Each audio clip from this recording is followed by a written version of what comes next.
Kalau ada orang, ini coba kau. Isi, oh, kau seri talaga.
Estisinya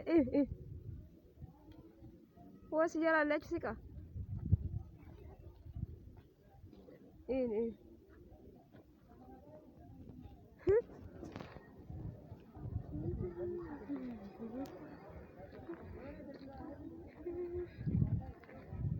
egaa bokkuu jechuun kana fakkaata dallawa isaa keessa jirra bokkuu shanan namni qorri garagaraa dudda qabee luka qabee jilba qabee as dhufa jechuudha.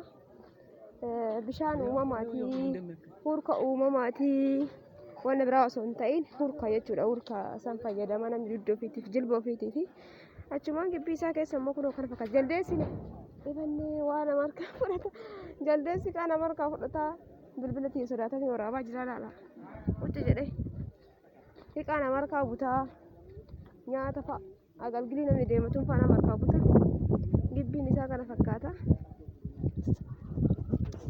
Egaa akkana isiniin jenna hordoftoota kennaa gibbiin hundi jaldeessidha nama sodaachisa.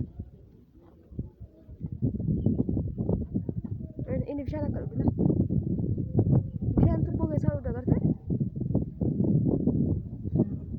jaldeessi asii kan beekatu takka dhufte asiin ini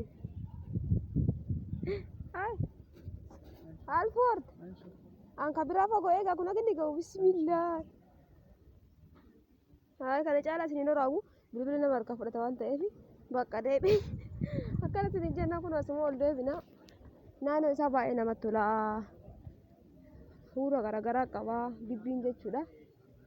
Akkana sideen jenna guyyaa 3-4 irra yoo dhiqatan bareeda jedhama. Kanaaf haadha tiyyaa haadha guyyaa tokkoffaati jechuudha. Hojjedhan saalfatu illee nama hojii.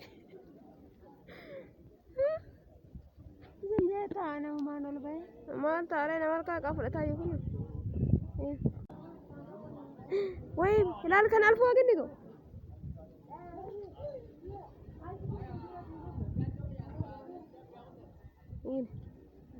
Bismillah nama sodaachisaa jiru. Laat jedhata. Kun yoo kaasuma taa'u nama bira. Inde hin saalfatu. Iya nasatu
Steven acha fusilin jedha qayyee suusan maaf silkii irratti akka ta'e argina.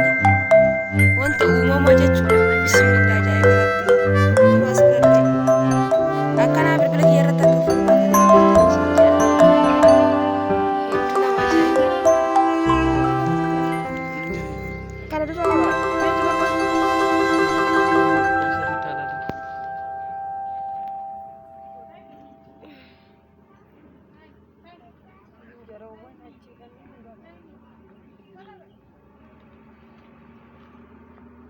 Good to see you.